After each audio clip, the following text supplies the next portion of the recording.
6 years. And it was a struggle to acclimate at first. It was very scary and very lonely at times. And I stumbled upon this book. And when I would have those feelings of loneliness and fear from the unknown, I would pick up this book and give it a read. It has beautiful illustrations. It is by the author Mira Lee Patel. I don't know how much of the book I will read,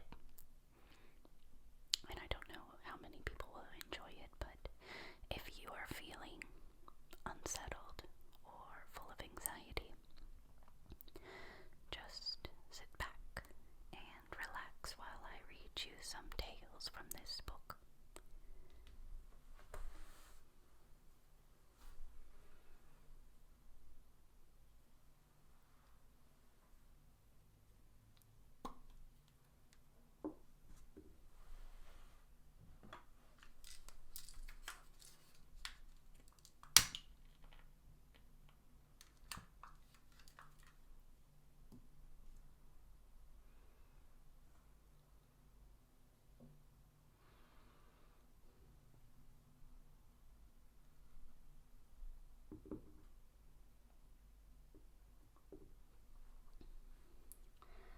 My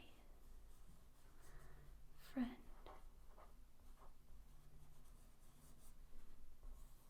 Fear.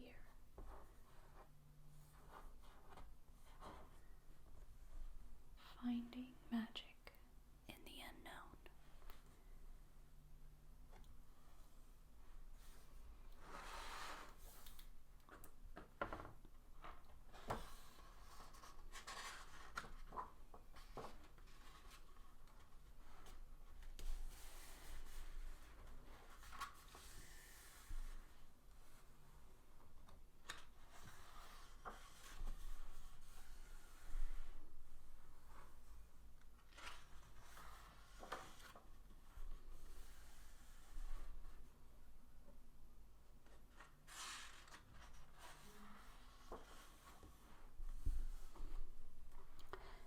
Fear invites the impossible to happen.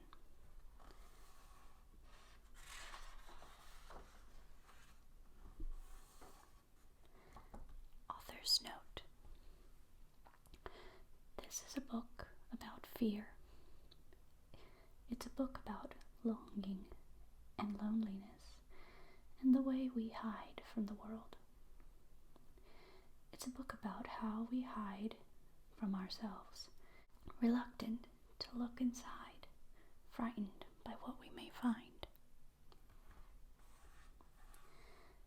This is a book about unlikely friendships and how to forge the truest relationship you'll ever have the chance to build.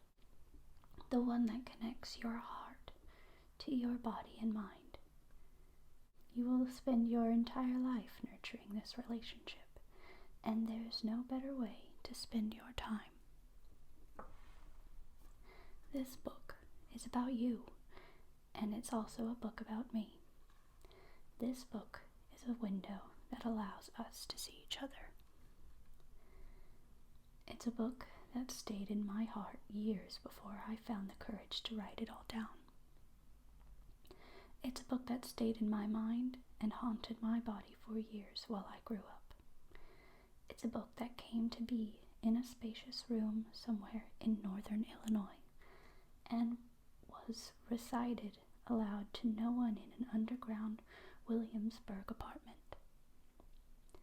It's a book that was written on warm Miami beaches, painted in a small, loving studio in East Nashville, Tennessee, and shaped by a 16-bedroom Victorian commune in Berkeley, California. It's a book that was born from a year of complete heartbreak and loneliness to Crown Heights, Brooklyn. This is a book that asks you to look in the mirror without flinching. You won't always like what you see, and that's okay. Look anyway. This is a book that wants to be held. These pages are filled with honesty and, I hope, some grace. My greatest wish is that you will find them useful. This book admits that everything changes. There's no use in holding on to sunshine or sorrow. With time, one melts into the other. Like you, both can be reborn. This is a book that was written to remind you of one thing. You are not alone.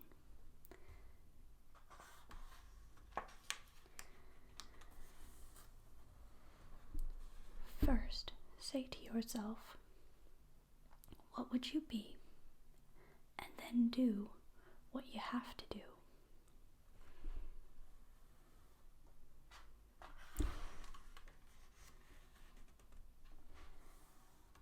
Chapter 1. How Fear Became My Friend. Like everyone, I came into this world without fear. I was born with no concepts of desire or consequence, only a deep hunger for newness and all 5 senses intact, to see, smell, hear, touch, taste, to experience as many things as possible in the hours after my eyes open and before they again close. I want to feel. The morning sun is warm and makes me more alive.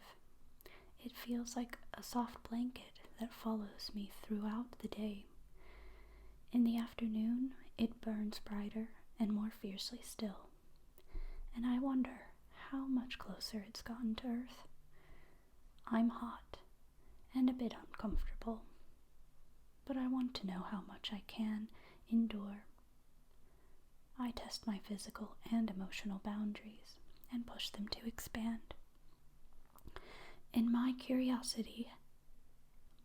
my curiosity has a limit, it has never presented itself to me, and I've never once asked to see. I like to explore.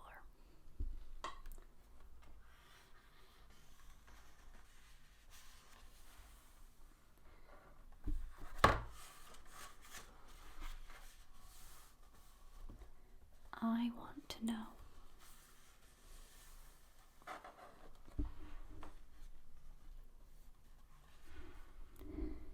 In the evening, I see the stars slowly come out and wonder how these little stones can be so far away and still leave such deep wonder inside of me. I want to know how the moon carves away at itself night after night until there is nothing left. Constellations connect themselves behind my eyes, and I feel that there is meaning behind every movement happening.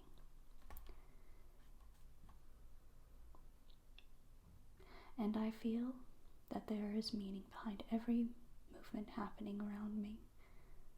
In my dreams, I ask the world, is this the magic? Have I finally found it?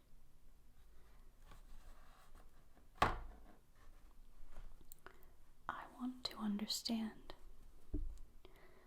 When I'm very young, the questions are large. What happens in the time that I'm asleep? When I close my eyes, where do I go? Is each day a new life, or just a different story on a different line on the same page in the same book? What color is the book? How many pages does it have? I go to bed each night hoping the book is very long. I'm in constant awe of the simple fact that there is a game called life, and I was given the chance to play it. Maybe this is the magic.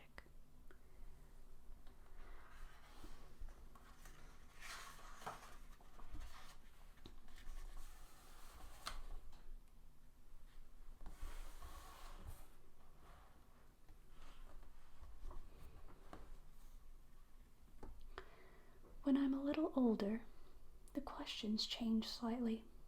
By now, I've discovered myself. Why do I look the way I do? And why isn't it the way everyone else does? Why doesn't Caitlin want to play with me? How come I am the only one in school who speaks 2 languages? The answers are too complicated for my 4-year-old brain, but my native tongue moves inside my mouth, and words tumble out before I had the chance to consider them. They make the right sounds anyway. I marvel at my own ability to speak and think and listen. I move like water. My hand rises before my mind has even fully given the command. Before the answer is even in my mouth, because I trust that my thoughts will finish forming before I'm called on. Everything feels connected. My brain is an athlete, lightning fast and powerful, capable of anything. I can do anything. This is magic.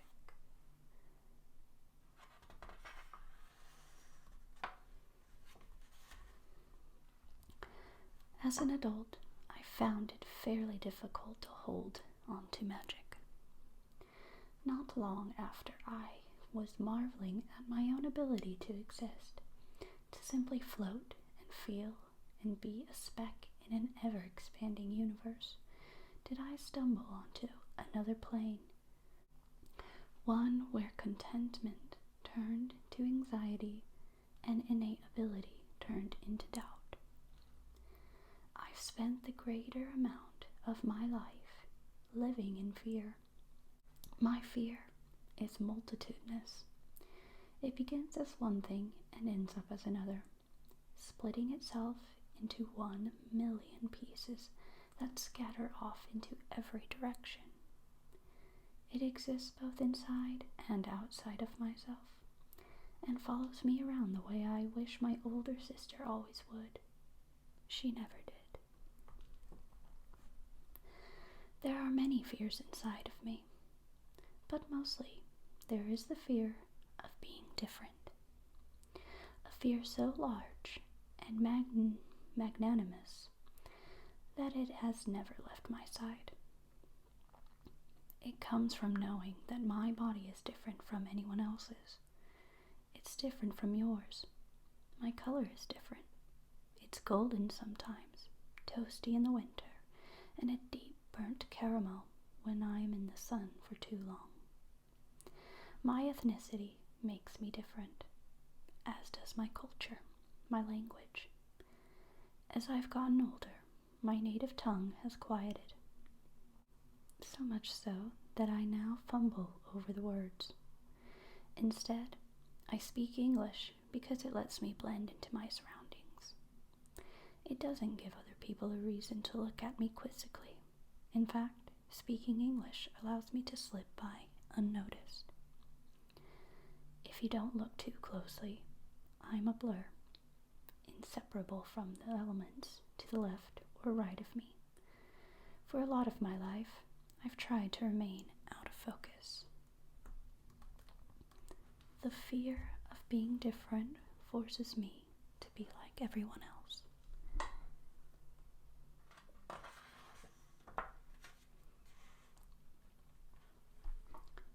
Being pulled apart by fear is a continual surprise and often makes me wonder where I went wrong.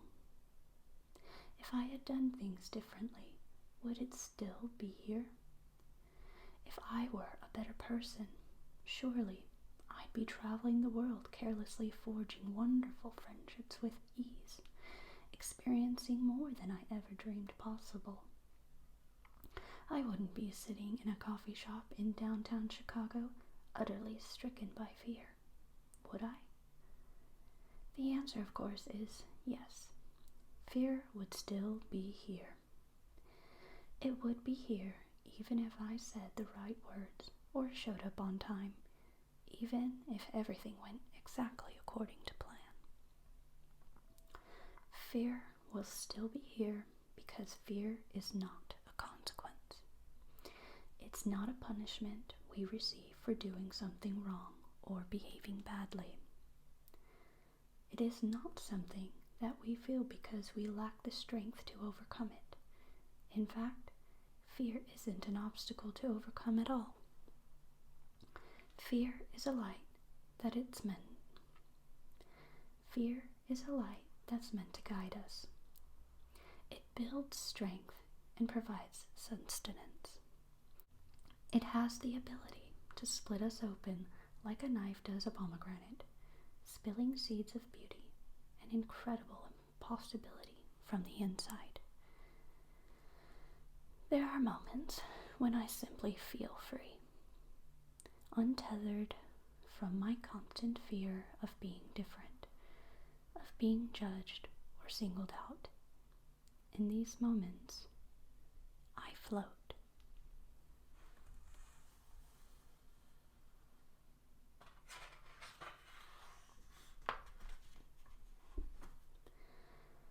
Close your eyes and imagine yourself floating down a quiet stream.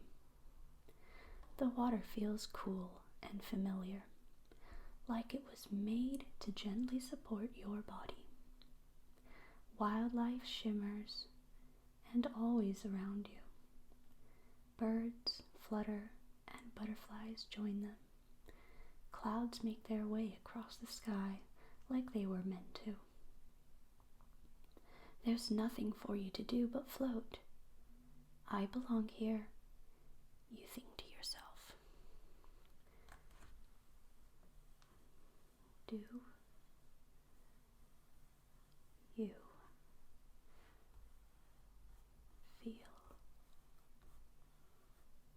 free?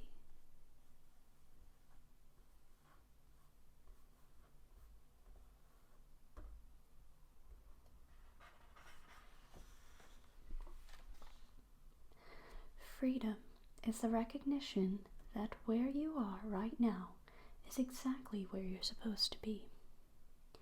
It's fear that has reminded me over and over again that yes, I am different from you or anyone else, and how lucky I am that this is so. It's fear that has forced me to turn my ideas of difference over in my head until I could see that difference is beautiful, that I am lucky to be one of a kind, and that these very differences are what have allowed me to thrive. Fear is a friend, and it's here to support you. Like all friendships, the one you have with fear is a two-way street. It requires time, hard work, and honesty in order to become and remain healthy. It requires us to sit with it, listen to it, and try our best to understand it, even though we don't always know how. Like any friend, fear can help you only if you let it.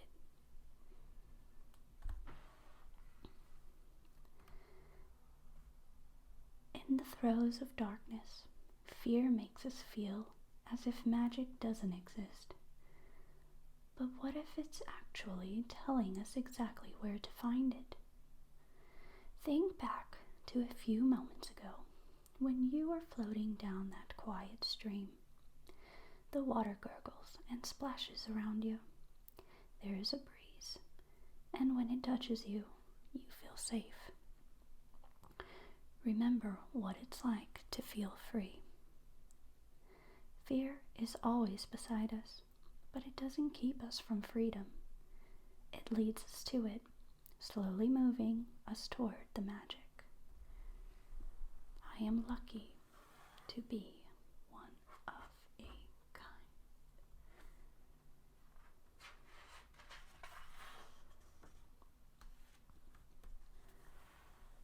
Those who don't believe in magic will never find it. By Roald Dahl.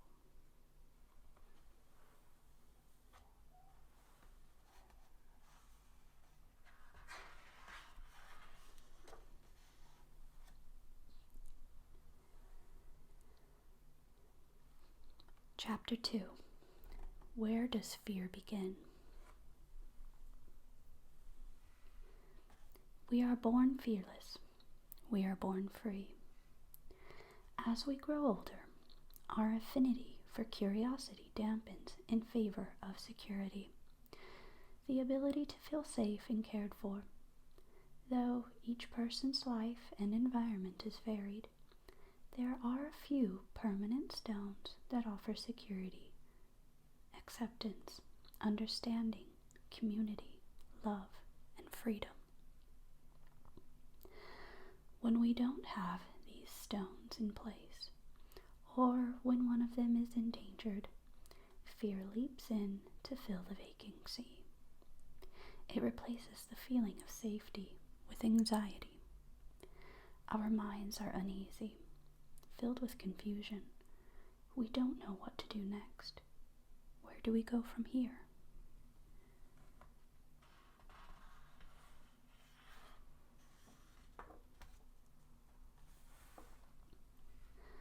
Like all other emotions, fear is born in the mind. It's rooted in our brains, the same magical instrument that fills us with wonder, awe, and incomprehensible joy.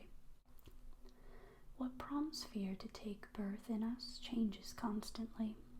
Its birth is dependent on our circumstances and abilities to lasso our emotions. But one thing is certain: fear did not arrive here in our minds on its own. Our culture tells us to be afraid of the powerful and afraid of being vulnerable, afraid of money because it corrupts, and afraid of poverty because it stifles.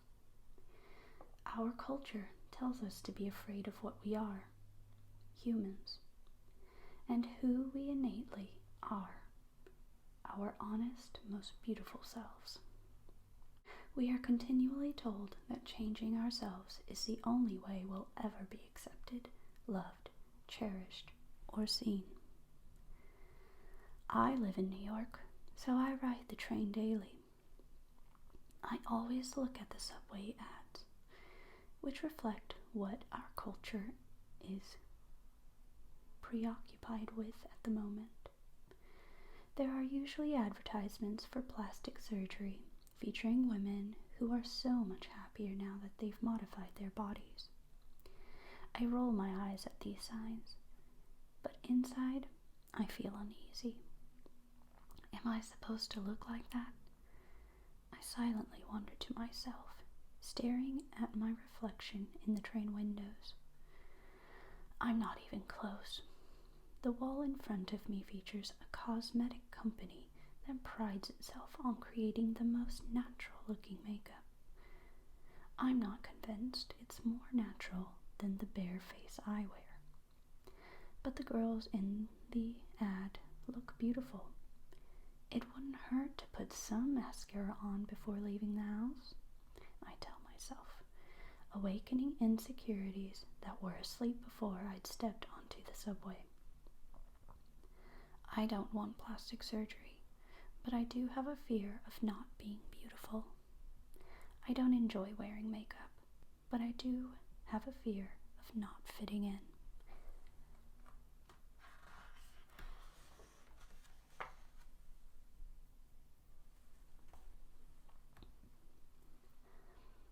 I know where these fears came from, but it doesn't mean grappling with them is easy.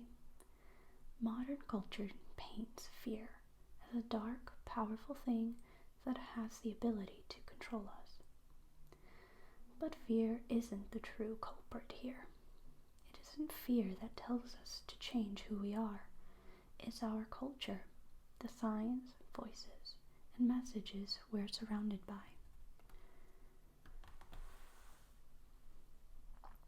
As we grow older, these fears grow with us, morphing and dividing themselves into hundreds of other fears until it's impossible to locate where it all began. Rationally, I know that being beautiful isn't reserved for a single body type, but it's difficult to remember when the world repeatedly tells me otherwise. If I take a moment to understand it, I can see how my fear of being unattractive to others has created several other fears. The fear of unacceptance, the fear of never being loved, the fear of rejection. These are all tied up together like a bouquet of fears, and when I feel unattractive, they all bloom inside me.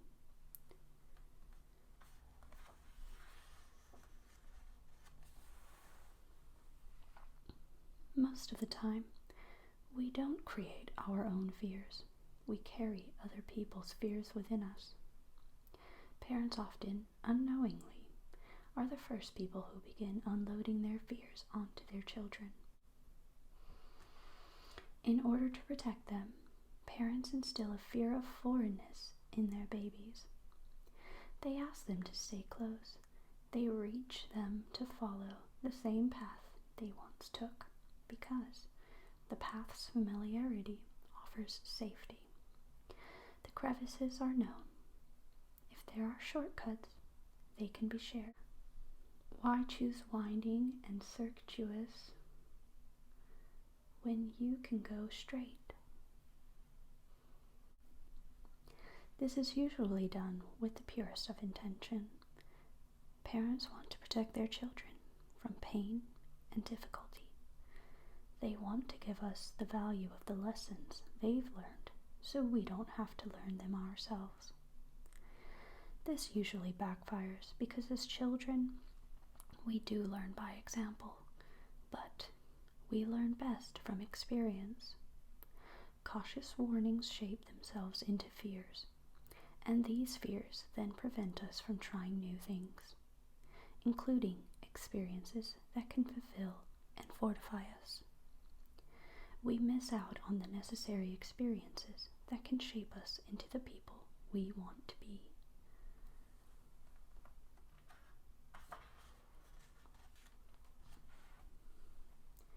My parents immigrated to the United States from India when they were in their late 20s and carefully built a beautiful life together. Their approach was pragmatic because they were both born into poverty. They had no money and no wild wishes, only to cross a cold, wide ocean to an unknown land and live more healthily and happily than they had before. As a child, I was loved fiercely and protectively. I was loved by two people who knew what it was like to have nothing, and it was under their protection that I learned how to live in scarcity. The idea that all things come at a cost is a tenet of the scarcity mindset. Scarcity taught me that there weren't enough opportunities for everyone, and that the more success others had, the less there would be for me. When I thought about who I wasn't, my heart beat faster. What if I never became the person the world wanted me to be? Maybe my spirit didn't sparkle enough. Or was it that it sparkled too much? All I felt was fear. In fact, I couldn't remember the last time I felt unafraid.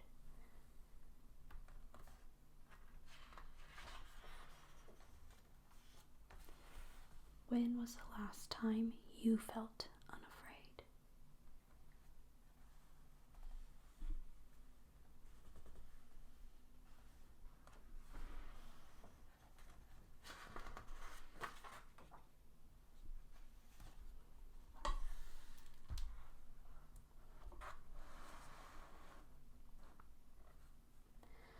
This concludes the reading of My Friend Fear by Miralee Patel. I will continue reading the chapters, but for now, this is the end of this session. Until next time.